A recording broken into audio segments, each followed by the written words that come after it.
La délibération suivante concerne le stationnement de surface. La parole est à Justine Henry, puis Rudolphe Granier. Oui, merci Monsieur le maire. Donc c'est effectivement une toute nouvelle offre qui se dessine ici. J'adhère à deux éléments, notamment la mise en place du tarif de stationnement pour les 2 roues. Et à la lecture attentive de la délibération, j'adhère complètement à la logique qui consiste à favoriser la rotation des voitures sur les places de parking en surface et à souhaiter que les véhicules qui restent en stationnement de longue durée privilégient un parking dans des espaces intérieurs, souterrains ou à étage. Et c'est cette logique qui vous conduit à augmenter le prix des stationnements des véhicules visiteurs pour vous aligner avec les parkings privés. Enfin, c'est du moins comme ça que je lis cette délibération. Dans la délibération, vous avancez que l'offre en place de stationnement au sous-sol est 5 fois supérieure à l'offre de surface et que cette ressource est largement inexploitée, au point que des niveaux entiers de parking sont désertés de voitures. Cependant, il n'y a aucun chiffre sur les taux d'occupation de ces parkings, quand les taux d'occupation et de rotation des places en surface sont extrêmement précis. Il n'y a pas non plus d'informations sur la répartition géographique de l'offre des stationnements en parking justement intérieur, ceux que vous souhaitez privilégier et que les gens privilégient quand ils viennent à Paris.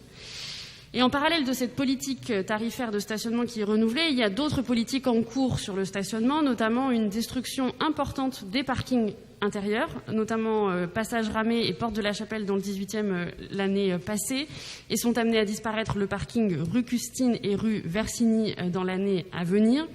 Et vous affichez en parallèle un objectif de suppression de 50% des places de parking en surface. Donc je m'interroge sur la vision grand angle de la politique de stationnement de la ville de Paris, qui donne le sentiment de vouloir chasser la voiture en dehors de Paris, et donc vous justifiez dans cette délibération l'augmentation des tarifs pas en privilégiant le parking intérieur, mais en même temps vous supprimez des places de parking en intérieur. Donc ça laisse un flou sur les réelles motivations à ces évolutions, sachant qu'une grande partie des franciliens qui viennent à Paris avec leur voiture ne le font pas par plaisir, mais parce que l'offre de transport en commun n'est pas adaptée. Donc c'est aussi une ségrégation sociale et territoriale qui s'opère derrière cette décision, et il me semble nécessaire que la mairie de Paris travaille à une réflexion sur des tarifs adaptés pour les personnes du Grand Paris ou de la région Île-de-France qui sont considérés comme des visiteurs, mais qui peuvent être des visiteurs spécifiques, qui pourraient bénéficier notamment d'un forfait mensuel de stationnement par exemple. Je m'interroge également sur comment la ville de Paris peut contrôler ou encadrer les tarifs des parkings privés au risque d'une escalade des tarifs. Vous augmentez les vôtres, ils augmenteront les leurs, et en fait rien ne changera. Donc je ne sais pas s'il y a des leviers derrière cela. Et j'aimerais aussi vous entendre sur la politique de la ville, notamment pour la construction des parkings relais aux abords de Paris. Est-ce qu'elle soutient ces démarches à l'échelle du Grand Paris? Voilà, je vous remercie pour vos réponses. Merci Rudolphe Granier, et Antoine Dupont donnera des éléments de réponse. Non, simplement pour préciser le vote contre, une intervention plus longue est prévue plus tard en Conseil de Paris. C'est une délibération globale. Merci. Antoine Dupont. Merci Monsieur le maire. Je vais prendre juste quelques instants pour rappeler ce qui a amené à la réforme du stationnement. Donc on a un objectif qui est triple. C'est effectivement, vous l'avez évoqué Madame Henry, c'est la réduction de la place de la voiture en surface, mais cet objectif a une finalité qui est la réduction des pollutions en surface, pollution atmosphérique d'une part, pollution sonore d'autre part. Mais cette réduction des places de stationnement, et je tiens à le souligner ici, ne doit pas se faire au détriment des personnes à mobilité réduite, également des artisans commerçants qui ont une nécessité de se garer à Paris. Et d'ailleurs, ça a été annoncé par David Béliard, le nombre de places, le nombre de zones de livraison va augmenter, et ainsi que le nombre de places de stationnement pour les personnes à mobilité réduite. Donc ces objectifs-là ont fait l'objet d'états généraux du stationnement qui ont eu lieu entre octobre et janvier dernier. Il y a eu plus de 16 000 contributions, des ateliers thématiques avec les professionnels et une conférence citoyenne. Donc les grands principes, je le répète, réduction des places de stationnement en surface. Vous l'avez dit, une place de stationnement en surface pour 5 places de stationnement en sous-sol. Cependant, le taux d'occupation des places de stationnement en sous-sol est relativement faible. Il est faible, et je pense qu'il faut être honnête avec ça, aussi parce que certains parkings ne sont pas utilisables. Ils ne sont pas utilisables parce qu'il y a des problèmes d'entretien, parfois de sécurité, et donc on doit travailler sur ce sujet. C'est un sujet qui est prégnant, dont on a connaissance et qu'on s'attelle à travailler. Il y a effectivement certains parkings qui ferment, mais si le taux d'occupation des parkings existants augmente, on répond à la problématique d'une certaine manière. En fait, on peut avoir autant de parkings qu'on veut, mais si les taux d'occupation sont faibles, on ne répond pas à l'objectif final. Donc ce qu'on doit travailler, c'est le taux d'occupation de ces parkings. Concernant les parkings en périphérie, il y a eu des expérimentations de parking relais aux abords de Paris qui fonctionnent très peu ou très mal. En tout cas, c'est ce qui m'a été remonté. Donc il faut qu'on continue à travailler là-dessus. Vous parliez des déplacements grande banlieue Paris. Va être mis en place un pass, notamment pour les 2 roues, qui permettra à des gens qui n'habitent pas Paris de bénéficier d'un tarif préférentiel sur une zone spécifique dans Paris. C'est le cas par exemple des personnes qui viennent travailler à Paris, qui pourront se garer à tarif préférentiel à côté de leur travail. Ça va être mis en place. De la même manière, le pass pro, qui permet aux professionnels de se garer à tarif préférentiel à Paris, va être élargi aux professionnels de la métropole. Donc on a la métropole du Grand Paris. Donc on a aussi cet objectif de ne pas avoir une vision que parisienne, mais bien métropolitaine. Enfin, je voulais le souligner parce que c'est un sujet qui est assez récurrent. On va évidemment passer le stationnement de roues motorisées payant, mais on va aussi accompagner la montée en charge du nombre de places de stationnement de roues motorisées à l'échelle de Paris. Donc on n'a pas une vision qui est étriquée, on a bien une vision large de la problématique, et de la même manière, on va par exemple augmenter le nombre de places de stationnement des trottinettes à Paris, ce qui va venir aussi résoudre la problématique d'engorgement qu'on a dans l'espace public. Donc vous le voyez, la réforme qu'on mène, c'est une réforme qui est plutôt large, globale, bien faite et bien pensée, et j'espère qu'elle portera ses fruits eu égard des objectifs que je vous ai cités en entrée. Merci.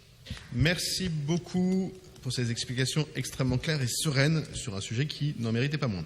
J'ai reçu une demande d'explication de vote de la part de Pierre-Yves Bournazel. Je lui laisse la parole et puis on passe au vote.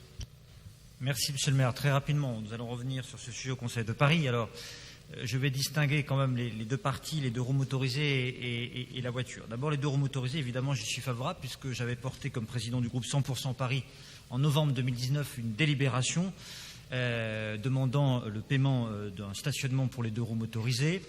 Je rappelle d'ailleurs que si cela avait été rejeté par la majorité en place, cela avait été voté par le groupe écologiste, et je remercie M. Béliard à l'époque de son engagement cohérent sur ce sujet. Pourquoi ? Parce que les 2 roues motorisées sont les seuls à ne pas payer l'occupation de l'espace public, et il faut bien évidemment pouvoir financer des nouveaux projets. Je pense notamment au renforcement des transports en commun, renforcer le soutien au vélo, renforcer la transformation écologique pour l'achat de véhicules propres. Il me semble que cela peut participer à ce financement, et aussi à des parkings sécurisés en compensation, végétalisés, beaux, pour les 2 roues motorisées, afin de mieux apaiser l'espace public, réduire les pollutions, et aussi le bruit, qui est un vrai sujet et un vrai fléau dans la ville de Paris. La place de la voiture, bien sûr qu'il faut réduire la place de la voiture, et notamment la place de la voiture polluante, et essayer aussi de transformer progressivement et avec beaucoup d'énergie les modes de transport, quand c'est possible évidemment, et tout le monde ne peut pas le faire. Et là aussi, il peut y avoir des compensations pour aider notamment à avoir des voitures propres. La question des parkings relais, ça a été évoqué à juste titre par Justine Henry, pour permettre à des citoyens franciliens qui n'ont pas d'autre choix que de prendre la voiture au départ, de pouvoir laisser à un parking leur voiture et finir leur trajet, notamment en transport en commun ou éventuellement à vélo selon leurs possibilités et le lieu où ils se rendent. Ça me paraît vraiment décisif, mais je dois dire que je ne suis pas sûr que l'augmentation, alors que les automobilistes payent déjà un prix conséquent de stationnement à Paris, soit en réalité dissuasif. Je ne le crois pas, et je pense que là c'est plus une recherche d'une manne financière de la ville de Paris, tout à fait par ailleurs compréhensible, mais à laquelle nous n'adhérons pas. C'est la raison pour laquelle nous allons nous abstenir. Merci. Je vais donc mettre aux voix cette délibération de DVD 24. Qui est pour, qui est contre, qui s'abstient, elle est adoptée. Concernant la DVD 49 et les parcs de stationnement Firmin-Gémier et d'Enraymond, la parole est à Justine Henry puis Rudolphe Granier. Alors là aussi, erreur de ma part, je n'avais pas d'intervention. Rudolphe Granier. Très rapidement, je m'étonne d'un renouvellement de marché qui a duré 30 ans et qu'on est obligé de proroger puisqu'apparemment personne ne s'est aperçu que ce marché arrivait à la fin.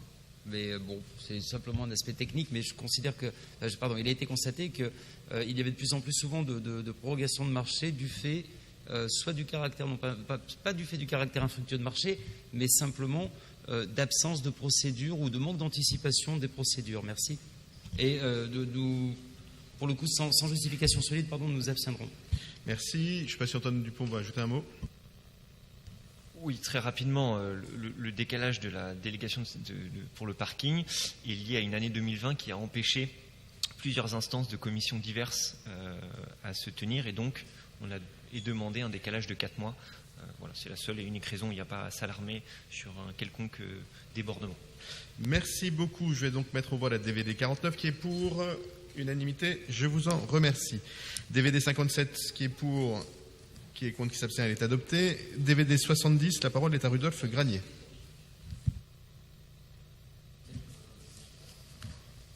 Je vais donc la mettre aux voix qui est pour, elle est adoptée. Je vous en abstention, elle est adoptée.